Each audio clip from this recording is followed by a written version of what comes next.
Am I on Netflix, YouTube, whatever I'm talking to? I am on. Terrible. Never tells me when I'm on. I hate that. Welcome to a Sunday stream. It's a surprise. Let me get this fixed for us. We're going to talk about streaming services and movie theaters. I'm sure a million people have talked about this, but I was going to go over this article by Substack by Ted Gioia, who is a music critic, also sometimes culture critic, but well known for his music writing. And he gives a little missive about movie theaters, and I'm going to disagree with him somewhat. I'm going to challenge this. I am pretty ambivalent as about what movie theaters should do. Should they go the way of the dinosaur and be replaced with streaming because the internet's so awesome and our devices are so awesome, or should we preserve movie theaters? And of course, it's not an either or. That's not going to happen, but in the main, maybe they are competitors, or maybe not. Maybe they never had to be. And so he has this article, which is kind of fun, and I want to go over this. And I have a few thoughts, of course, but I love movie theaters. I really do. However, I love my streaming device at home that I can use anytime I want, waking up in the morning, going to bed at night, whenever I want, in the car.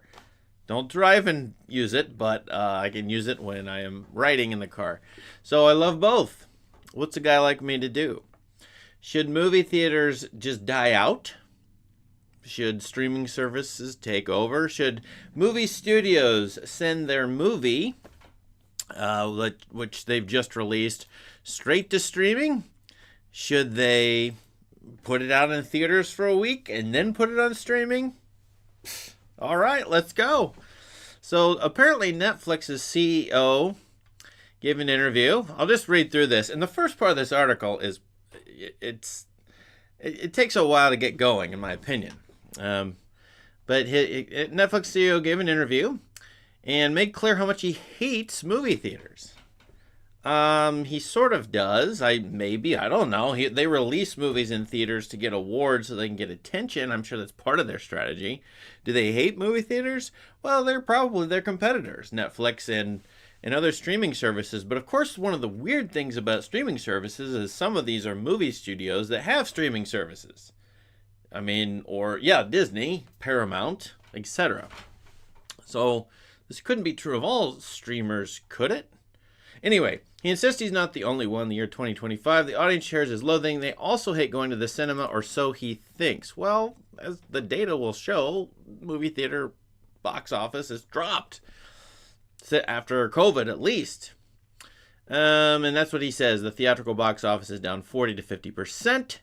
And this year, already 8%. What is the consumer trying to tell you?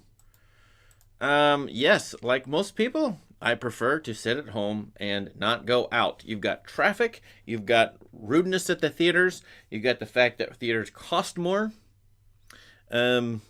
These days, a bucket of popcorn and a movie theater ticket and a Coke or whatever you're going to get at the movie theater. How much is that? $20? $30? Depends on how many people you're feeding, but it's expensive. I can do it at home for at least a third of the price. I have a different opinion, Gioia says. The biggest problem facing theaters isn't the consumer, it's Netflix. Now, I have a different view than Gioia. The problem facing theaters isn't the consumer or Netflix. It's the quality of the fare.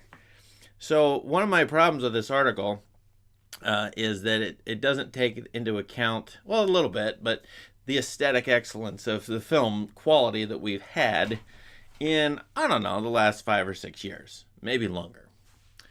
So feel free to give your opinion on any of this, by the way. I'll interact with you on the chat later. And Gioia goes on to say, okay, I consider Emilia Perez. Netflix dumps movies in theaters for a week so they can get awards. They're playing games. They've been doing this for a while. And then Paramount, apparently Paramount's giving advice to movie theaters to tell them to make everything cheap, which personally as a consumer I find great. But anyway, Gioia has this pull quote. That's way down at the bottom. We'll look at that in a minute. But more bad news. Paramount and other streamers have sharply raised their own subscription prices. While they're telling theaters to drop their prices, their streaming services are going up, up, up, as you've seen with your Netflix bill and every Max bill and everything else. So the risk is a negative feedback loop. If you downsize, let's see how this goes. Downsizing risks having more films skipping theatrical and going direct to streaming services. And now you have all the ingredients for a negative feedback loop. Warns analyst. That's pretty negative there. Why do they have to compete? Maybe they don't. Maybe there are methods for them not to compete. But anyway, this is Gioia. And Gioia likes to talk about music, and particularly rags on Spotify a lot. And I think he's pretty spot on most of the time in doing so. Because Spotify, or Netflix, like Spotify, is a distributor who's in the business of making the content and distributing it. That's one of his beefs, seen right here, I think, on the screen somewhat. Now, when I say that, of course, some distributors make stuff, and they make good stuff. For the longest time, HBO was a distributor, kind of, a cable channel you had to pay for, like a streaming service, but they made their own content too, and it sort of worked out for a while. They made very, very good content. Walmart's a distributor. They make their own food. Well, that's great value brand. Okay, that's not very good in my opinion. So it kind of depends. And in my opinion, the biggest problem, here's my thesis, countering Gioia, biggest problem with movies is that most people making movies and or distributing movies, and this would definitely include Netflix, think of movies as an economic product. They think that movies, which are an art form, or artworks, their leading aspect is the economic mode. A little bit of philosophical language there. Pretty much everything in the world has multiple aspects to it. It's got an economic aspect, a political aspect, an aesthetic aspect, a psychological aspect, a religious aspect. I mean, you can keep going. But for most things, let's take a church building, for example. The church building's leading mode is the religious aspect. It's economic because you can sell it for something. It's political probably because it's zoned and I don't know what. Anyway, it's got a bunch of aspects to it, but the leading aspect is a certain aspect. So that's the way I think. And when you come down to movies as artworks, what's their leading aspect? Well, it's aesthetic. They're aesthetic objects. They're aesthetic works. And so when you replace the aesthetic with the economic, you get crap, basically, in my opinion. Or that's the threat. If you think of a work of art as, and of course every work of art has a value to it, or people could buy and sell it, or rent it, or something like that, but still, it's an artwork, and it's sort of not all contained by its economic aspect. And I think that's what Netflix's problem is. They treat everything as a commodity, as a brand. And they've made a bunch of junk, in my opinion, because of that. I have given up on reviewing Netflix movies, at least for now, for the last year or so, because they keep pumping out junk, mostly. By the way, Netflix is definitely trying to bewilder you. I think when you look at its home screen, it's hard to find anything. And so you sit there and search for 20 minutes, and you spend so much time with it, you end up kind of being captive to it. Well, at least that's my experience with Netflix. So anyway, I think Joy is with me here, that both Netflix, Spotify, I think this is the spirit of the age. I don't think this was necessarily true in the past, always, all the time. And he will say in the 90s it was a little bit different. Record companies in the past, some of the time, given some of the executives, really loved the artwork and praised that, valued that above all, and occasionally would lose money. Occasionally. Sometimes.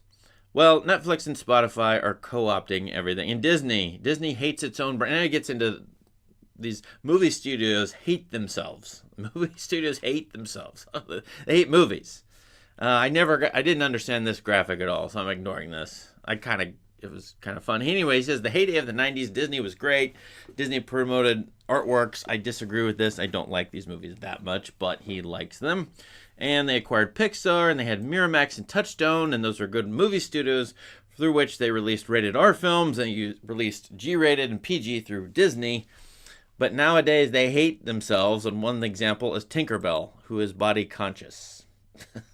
Okay. So what do we got here? We've got Netflix is trying to kill movie theaters. We've got movie studios hating themselves. And we've got distributors replacing content makers. It's one giant series of problems all wrapped into one. Who's going to solve this if you want movies to survive? Now, I personally don't find it's streaming versus theaters. I'm trying to hint at this. I think they could go hand in hand. I think there could be various strategies, and one of those is hinted at in this article later on, where in the past you had the release in a movie theater, then you had to DVD or VHS, and then you had it distributed on TV. And there was sort of an order of operations there that everybody knew about, and the movie studio made money at each turn, at each little moment. And so they haven't really figured out a way to deal with this thing called the internet. I think that's their fault, whoever they are. And I don't know why they haven't figured this out, because they've had almost 30 years to do so. Well, and by my count, 27 years. Story, 1999. This might have happened a year earlier. I'm in a dorm room. We're kind of little savvy little computer guys in our dorm. We hooked up a T3 line and drilled holes in the walls to play local area network games. Quake 2 on a LAN. We were able to download movies, and full movies, and movies that were in the theater, and movies that had just come out that day. It took a long time to download these. I sort of remember it taking about a day to download a full-length movie, which definitely wouldn't have been good quality, but it would have been decent enough to watch. I vividly remember in 1999 watching Office Space that way, watching The Sixth Sense. I'm sure the statute of limitations has passed, hasn't it? The FBI won't come after me. Several movies like that we downloaded in 1999. Time in Napster. So at that point, wouldn't the studio have said, what's coming next and how are we going to deal with this problem? I don't know why they didn't or how it really worked out, but Mark Cuban figured this out for broadcast.com and broadcasting live sporting events, etc. Why not broadcasting movies or anyway. And I also know that Netflix streaming is about 18 years old, because I remember this. My twins were born, and there was a lot to handle. So I would take the night shift until about 3:30, and then my wife would wake up at 3:30 and take that shift with the twins, and they would wake up for an hour and go to sleep for an hour or something like that. So during that time, it was a godsend. I was watching Netflix to keep myself up. About 2009, early 2009. I remember that pretty vividly, and they were giving that away for free at that point. They're moving from DVD Q through the mail to streaming and sort of bundling streaming with DVD. So anyway, did an executive scratch his head and go, hey, they might turn that into a movie studio where they stream their own stuff through that platform. Maybe we ought to get going. I don't know why that wasn't addressed earlier or how it could have been. I got to be honest with you, I don't have a great solution. I just think they could go together. Anyway, Hollywood hates itself. It's burying movies. Jobs for creatives are down in 3 years. Somebody who did it has shelved the Roadrunner reboot called Coyote vs. Acme, which Will Forte is upset with here. And then they're doing more of the same. Gioia is upset, and I am too, at the stagnation. They just keep rehashing the same things over and over. Franchise fare, the same types of movies, like these horror movies, over and over again.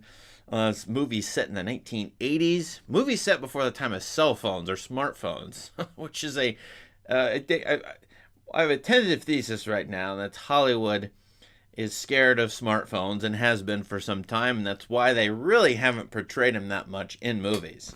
I have seen more cell phones in late 90s movies lately than I've seen smartphones in movies in the last couple years. It's just kind of remarkable. Even though smartphones are ubiquitous and you see them all the time, people have them out in public, you don't see them that often in movies, or featured for sure in movies, in my opinion, as far as I can remember. So why is that? I think smartphones, this is my thesis, tentative, is smartphones are competitors to movie theaters. So they just don't want to show you their competitor. It's kind of like with TV. Hollywood has trashed television for a long time, a very long time, as a competitor, sort of. And again, another tentative thesis. Anyway, some of the meat is on down here, so I want to read this part. I'm just skipping around here. Nothing captures the self-destructive tone in Hollywood more clearly than its intense desire to destroy movie theaters. This makes no sense from any angle. There's no better way to experience a film than in a cinema. Everybody knows this. I don't know that my students know that. I don't know that's true. I think older people believe that. We'll see why he says this in a minute, but the times change and people just don't care. I remember vividly several years ago, a student watching The Godfather on a plane on a class trip that we were on. I thought, you should never watch The Godfather on a small screen. It's like, he's 19 years old. This is what he's used to. Okay, well, that's what they're going to do now, huh? I'm not going to be a bitter old man about it, but I think he's got a point. He'll have a point in a second. People running around Hollywood obviously know this. They grew up in the popcorn and big screen era and learned to love movies in the same theaters they're now destroying. I'm assuming that they still love movies, but maybe that's a stretch. And there's this quote from Seth Rogen.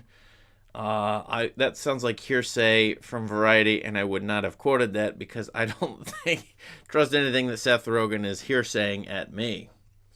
Even the traditional studios now view themselves as digital companies. I would think they would, but anyway, they rush to get their films onto streaming platforms as quickly as possible. No, they don't. Actually, it takes a little while. I've sat and waited for movies for months. In some cases, even longer. I can think of a couple movies which still aren't out that came out in the summer. Megalopolis got completely buried, I must say, and it's kind of gone. You've got to use a VPN and connect a French.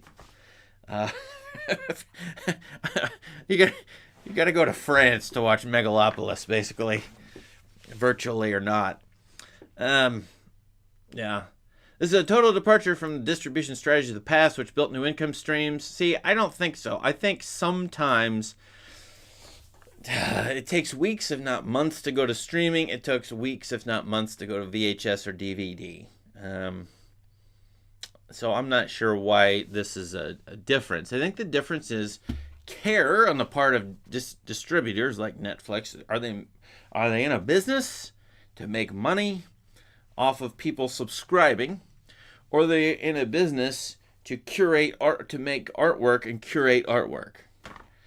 So Netflix, to me, is in the spirit of the age. They ignore the aesthetic aspect of movies, or that's not important to them, and they care about the economic aspect, and so they are in the business of getting as many subscribers as possible to throw content at them and hope some of the subscribers will stay because they're wildly entertained. Aesthetics aren't a big deal. I mean, to prove that, Netflix doesn't promote stars, with the exception of Stranger Things, but they have not made stars out of their directors or writers or, well, writers, actors. They didn't, take my advice and do the star system and build their own set of stars that they could just throw at us as if they're charismatic, awesome people. Of course, the star system is kind of failing. That incident with the Snow White actress with Disney is a big black eye, or seems to be one of the problems that's creeping up now in the social media era. But Netflix, they also rehash stuff all the time, and they're much less creative than HBO used to be, in my opinion. And I think they're using quote unquote science algorithms to create their stuff. Anyway, the product life cycle has collapsed. Today, new film only gets a few days in movie theaters, or no days at all before getting streamed. Sorta. No. Depends. Depends on what you're talking about. A blockbuster or like an A24 release, or I don't know. That's not quite right. No director star is big enough to prevent this churning from happening. Yeah, there is one. His name is Tom Cruise. I'm pretty sure Tom could do it, but point taken. The distributors who now control the entertainment business want it this way. For them, everything is just short-lived content for fast digital consumption. Yes. That's what I was just saying, and I agree with him, and I'm sure I got my point from his article. The audience has figured this out. They don't need to go to the movies because the movies will come to them. Well, I just said in 1999 I figured that out, or the guys in my dorm figured that out. So, Mark Cuban figured it out with broadcast.com and has made $3 billion off that in the early 2000s. Just saying. I think this is a thing people could have seen coming. They don't need to go to the movies because the movies will come to them, but they're shortchanging themselves. So if you stay at home, you're shortchanging yourself. I'm starting to get annoyed at this article now I look at this. Just think of here we are in the justification of why you should go to a movie theater instead of staying at home and streaming on your laptop, on your TV, your phone, etc. Just think of the times you saw a hilarious comedy movie in a theater. The laughter is contagious, and you find yourself exhilarated and carried away in ways you can never match at home. And something similar happens in moments of great drama or pathos or tragedy. The cinema is a temple where rituals play out. They are communal experiences, not ephemeral content. Oh, there's so much going on there. Okay, first of all, I'm agreeing with what he's saying. There is a social aspect to movies. Yeah. It's a communal experience. And a social aspect of watching at home, though, and watching in a theater. You can do it, have that communal experience either place. But it's right that ephemeral content, that's treating artwork as a product. You're just making something to sell something, not to appreciate whatever it's doing. Which artwork in an aesthetic mode is enriching all the rest of life, all the other aspects. It's an artwork like movies are pointing to combining politics and economics and science and sociology and all the aspects of life in weird and interesting ways. And so, to reduce things down to the economic content is, I don't know. I mean, you're just selling widgets or selling Reese's Pieces, basically. But the cinema is a temple where rituals play out. I don't know. How many of you have been to the movie theater and you thought, wow, that was a awesomely worshipful experience, or that was like a rock concert, or that was like a live sporting event? Personally, I haven't bonded with an audience or found an audience that interesting very often at a movie theater. When I do, I write about it. I saw Minecraft, the movie, just a couple weeks ago, 3 or 4 days ago, and I wrote about the audience because they were fascinating. But that doesn't happen that much. Usually happens is people sit there quietly, mostly in my theater, and just there, and then we don't even see each other, and then we don't talk afterwards, and there's no community at all. There's no such thing in a movie theater. So I don't know why it's a selling. One thing he is saying is correct. When people laugh or cry or have some kind of reaction, you can kind of feel it in the room and certainly can hear the laughter. If you're not into a movie, it will cue you to be more into a movie or to help you, assuming you're influenced by crowds and in groups, which almost everybody is, that will help you watch and appreciate a movie better. For example, I always recommend for silent movies, silent comedies, going to a film festival, watching them with a bunch of little kids, for example, because then you'll just pick up on what makes the movie magic. A lot of silent comedies, you watch them by yourself as sort of a jaded adult, and it seems so stupid and slapsticky and juvenile, not for you. But when you watch it with a certain audience, you'll feel more disposed, more suggestible, I think, to what the movie's up to. I think that's what he's saying right here. So that's the communal aspect, probably, because otherwise, I don't know. I've never made a buddy at a movie theater. That would be weird. And that's not, when you go to opera or theater, like see a play, I've never heard people go, well, you need to go because you can have a communal experience. Now, of course, there's a communal experience there, but I don't think that's the number one selling point or number one leading aspect of it. And I think that's true of movies. It's not their leading aspect is to have a social experience with other people. It's the aesthetic experience on a giant screen. I think is something that needs to be emphasized here. And it's the giant screen that, in a way, will never be topped. I would agree with things said earlier in this article. A small screen is not as effective as a big screen on most people, if not all people. Probably. Unless the movie isn't well made and is not going to matter. But your viewing of a movie will change if you put it on a big screen. That's the hope and the dream, though. But yet there is that convenience factor of watching at home. So we always have this problem now. By the way, you can't go back to the past. As much as I would love to, I don't know, go back to the days before smartphones and just let's give everybody flip phones. Let's have them be a little bit more social with each other. I'll give you some basic texting on your flip phone, but we're going to eliminate all smartphones in the world. If I am disposed to want that, or if I have arguments for that, I don't know,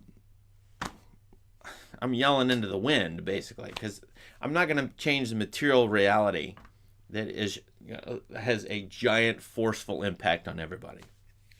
And the same is true, in my opinion, of movies where we can just stream them now instantly. A movie studio could, in theory, just finish a movie and click send, upload it to YouTube or somewhere, and it would be there the second after they finish post-production. That's a material reality that no one can change. And movie studios will have to compete, probably are competing with people who do that, a la people on YouTube or TikTok or other platforms. Right now, I just can't walk over to my office and click go live, and here I am. I'm not competing with a movie studio, but in a way I am, because a movie studio it's a big bureaucratic organization. It will take a long time to finish their movie and figure out how to send it out in the world. You can't change material reality. You can't go back. So that's why I'm a little bit more ambivalent. I would love to tell you all, go watch a movie in the theater and ignore all the streaming things. But you just can't go back. There's no way. Yeah. Look at these people. Wasn't it great when they all had a communal experience together back in 1905? Those are back in the day. If Hollywood destroys the communal experience of going to theaters, they will lose out in so many ways. Audience loyalty and enthusiasm will be the first casualties. But the studios, I think it's already happened to some extent. The studios will gradually lose their own sense of mission, their own self-confidence. I don't know what a self-esteem of a studio is, but anyway. Stagnation will spread. Look, I'm going to go back to a point I made. HBO, in 2004, was kicking rear end. They were doing fantastic things. And they weren't a movie studio that was releasing in movie theaters. That wasn't their distribution system. They finished a TV show, The Sopranos. They sent it out or scheduled it, and you could watch it on their streaming service. It's a little bit different than instant content. In fact, it's probably a lot different. But why can't we have that today? Well, we do, to some extent. YouTube is doing this, to some extent. And you don't have to stagnate artistically in an era where everything is on demand instantly, and where streaming can be done anywhere at any time. I don't see why those things have to be split apart like he's kind of doing. I think, you could be awesome creatively and have this. I think have the same material reality we have now. I think that's not happening is the lack of love and care for the art of movies, which have the leading mode. Their leading mode is the aesthetic mode. So anyway, stagnation will spread. It will impact streamers who falsely believe they're immune to the malaise. That's already starting, by the way. The buzz on the street is that Netflix is boring. Is that the buzz? I thought more people were signed up than ever. But, I mean, the reason Netflix... Yeah, okay, those 3 articles, I don't know. Those are just posts. I thought Netflix... What is Netflix's popularity? I'm going to look. This is probably going to be wrong. And maybe their numbers are inflated. Maybe this is all BS. can't type here. All right. Maybe this will do us some good. Maybe not. This is Netflix added 22 million. Okay, there it is. Oh, come on. Oh, that was a onward and upward sort of graph. By region. That's a lot of people, if that's true. Under 200, how many? It's 300 million people. 300 million people. So I don't know. If it's so boring, they wouldn't be there. Sorry, I don't think that's true. If Netflix had a star system and showed that they generally love movies like, I'm assuming his point of view, if they love movies like Miramax and Touchstone back in the day, or Neon does today, if Netflix had their own like Neon Studios subset, would we even be saying any of this? If Netflix had the equivalent of Breaking Bad and The Sopranos in their back pockets, have they even had anything like that? Maybe Stranger Things. I don't think it's that quality. What has been great quality on Netflix? I think there have been several movies. I should probably do a top 10 only on Netflix video. But if they had a couple of those in their back pocket, I think this would not even be a thing. This would be like Netflix is overtaking movie studios, and streaming is the place to be for creative types. And there's no reason why that can't be true, except that Netflix is... I'm using Netflix as a stand-in for a number of streaming services. Netflix cares more most about money. I mean, it's a public traded company. Maybe it's all in it for the stock shareholders. Maybe I'm a shareholder. I probably have an S&P 500 ETF somewhere in my portfolio. I'm probably ragging on something I own. Way of the world these days. I don't subscribe to Netflix. What's the best solution here? I mean, Criterion Channel is kicking rear end. It's so fantastic. It's human curated. I don't get paid by them. I always promote them, but I don't get paid. I think they're great, and that's a great streaming service. And they take movies occasionally when they can. Been in the theater, went to a festival, and a few months later put them on the channel and give them a big, here's a streaming debut of this thing. And sometimes those are quite good, in my opinion. So there's no reason why human-curated people who care about the art of movies can't do really well on streaming. And maybe some of you who are really young will do that. Maybe you'll do that on YouTube or some other platform. It really is all about the love and care and what you consider to be important. Actually, I'm going to send him praise. I still haven't seen Megalopolis, but Francis Ford Coppola, he risked a lot to put that movie out. And even as terrible as people say it is, that sort of risk-taking is kind of attractive. And why can't you do that with stuff online that streams anywhere, anytime, people with a population of smartphone users? I think that's what some great YouTubers are doing. It's certainly what some TikTokers are doing. Taking big risks, trying to make something happen. And they might just be going for a low bar. Sorry, Mr. Beast, you're kind of... he's just going for, in my opinion, world records and sensationalistic Squid Game-like stuff, at least lately. But you could go for something like great art, great complex art.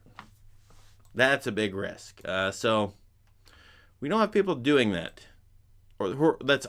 We probably do, but the examples aren't coming to mind right now. So anyway, those are my thoughts on this article, which is kind of a piecemeal, all over the place kind of thing, and yet it sort of stimulated me to want to talk about this, because I don't really ever talk about this too directly.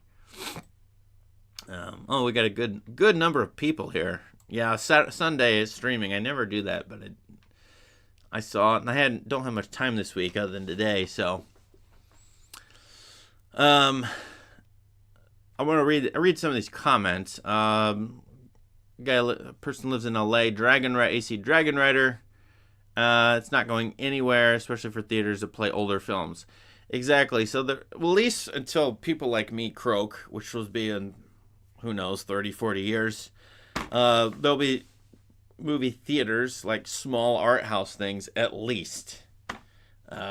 if not larger theaters that are showing new releases.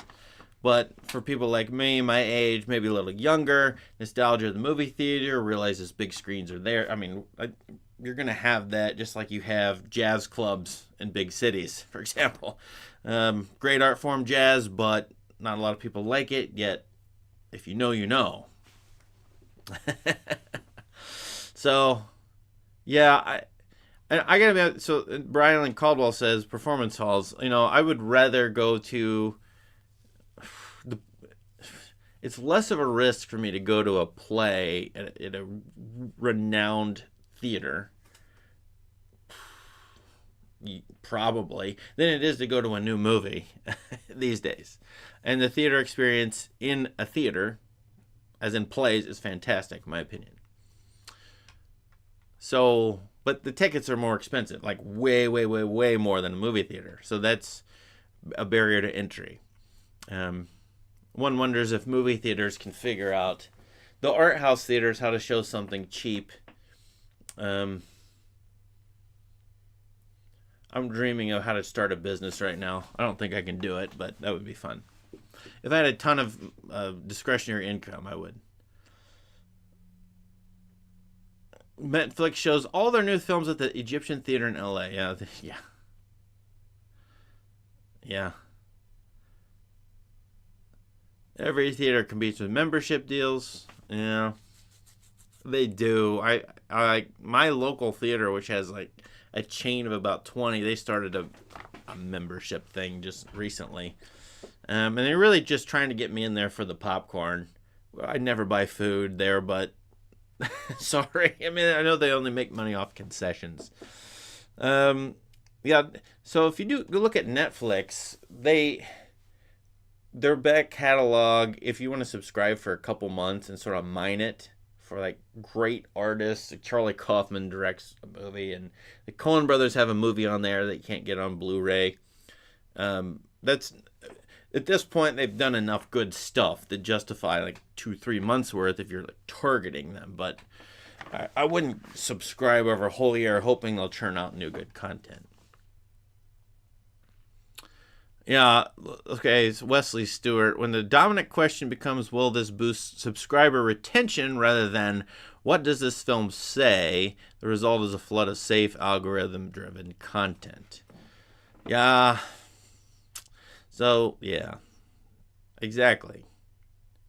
It's the same. The problem is in schools, too. Actually, I'm working in an educational institution. I'm not talking about my educational institution. I just know that you need to bring students in, retain them, because demographically there's fewer and fewer students. I'm talking about college and universities. And if you don't keep them, then you won't get as much revenue as you would have. So you need to please them. And so the question is school a business? Is that what a school is? And I would argue, no, it's definitely not a business. It has an economic aspect to it where money comes in and money goes out. And you do have to pay attention to that. But the main point of school is people, education. So it's, and every educator knows this massive struggle, especially those in college. Well, those in colleges know it because bring anybody in with a pulse for most schools, not the elite ones, for most of them. And hopefully they'll stay and we'll coddle them and give them better grades. And you can't you can't give them F's. You can't give them C's even. Cater to them. I think that's the same thing that I've been saying about movies. Yeah. So anyway, this is good as usual, guys. You crushed it with the chat. Love it. Yeah. What Willie thinks just says this. I had the same thing. Just watched Nosferatu. Wish I had gone to watch it in the theater. Yeah, I did the same thing. I didn't have the time over Christmas break to go. It wasn't possible. Not easily. So I watched it recently and I thought, yeah, this is a good movie to put on a big screen with the sound all around me. That's what it's made for. And Eggers, in fact, probably most movie makers still are thinking about what their images and in this, what their images will look like on a giant screen, what the sound will sound like when it's all around you. Okay, and then when you put that in a smartphone, you put that on your home TV, like I have, and it's an okay setup, but it's not anything like a movie theater. It's not. It's been reduced down. It's like what that's like. It's like taking a big painting and making it real small. I mean, I don't know. It's something like that to some extent. Yeah, this is good stuff. Okay, so yeah. People like crowd. You guys like movie theaters with crowds. Yeah. And canopy. Yeah. I'll repeat it again. The movie theaters, you have to drive. I don't know about you, but I don't want to go through traffic. So, but it might be worth it from time to time. Anyway, I love this. This is great chat. So these are my wild and crazy thoughts. I think it's a will to love artwork, and whatever the material situation is and the distribution model is, that will make way for people who love the works of art, or want to experience good works of art, or want to see works of art being developed and sort of being the possibilities of a medium of art being explored and mined. When that's not happening, that you don't have that will, desire, care, love, we might even call it a worldview. I'm not really sure I want to go there, but maybe. You can make anything work. I think that's my point, including the fact that there could be both movie theaters and streaming at the same time. I'm not convinced that one is at odds with the other necessarily. I'm not sure. Or at least I would love to have it both ways. So I'm rationalizing all the way through this. All right. Thank you very much. I hope you have a great week, and I'll see you next time.